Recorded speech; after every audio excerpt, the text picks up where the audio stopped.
आएको छ ठिक्क लगाएर यहाँ चाहिँ यस्तो राम्रो छ हरियाली सुपारीको बोट यस्तो छ अनि फुलै फुल छ यो चाहिँ सबैभन्दा राम्रो लाग्यो मलाई अनि यहाँ छ सुपारीको दाना फलेको त रहेनछ फल्नु लागेको छैन मेवा चाहिँ बरु फलेको छ मेवा फलेको छ अनि हामी चाहिँ यहाँनिर बसिराखेका छौँ एकजना पाहुना यहाँ हुनुहुन्छ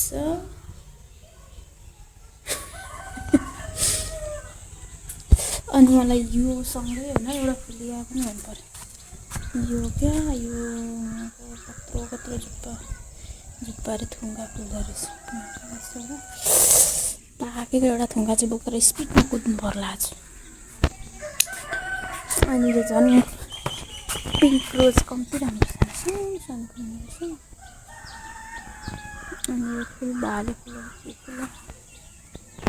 प्याज रोप्नु भएको रहेछ ठ्याक्क लगाएर यो चाहिँ के छर्नु भएको हो कि म सोध्नु पर्यो भन्दैछु अलिअलि त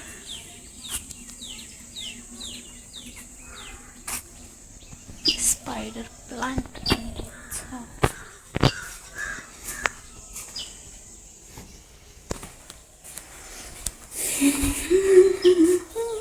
हाम्रो दिदी चाहिँ यहाँ भन्नु यहाँ त्यहाँ पारि चाहिँ सोल्टीको घर हो यहाँ चाहिँ दिदी भेनाको घर हो ट्याक्क लगाएर भयो त के को लाज हुन्छ अच्छा कति मजाले फुल्छ नि यहाँ त फुलहरू हाम्रो पहाडमा किटेर गर्छ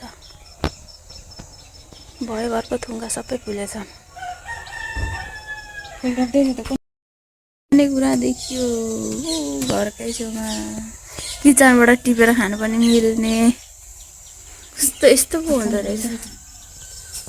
यो के हो सरिफा हो कि केरी खाए कि सरिफा के अरे दामी फलेको ठिक्कै नै यस्तो बोट रहेछ आफै पो उम्रेको अरे फेरि त्यही पनि कस्तो दामी फलेको अच्छा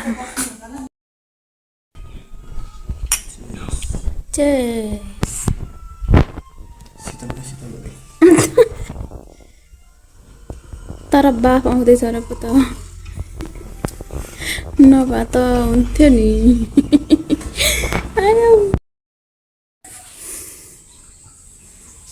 मेजबान पाहुनालाई यहाँ हेर्नु गाइस यो के हो धुप नबिलाउनु होला हेरेर बेहोस हुन्छ होला मान्छेहरू भन्नु अरे कि अनि आफैले सक्यो गाइस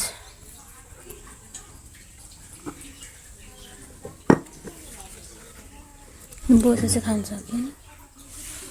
हरियालीमा बसेर खानुको मजा कस्तो घाममा बसेर खानु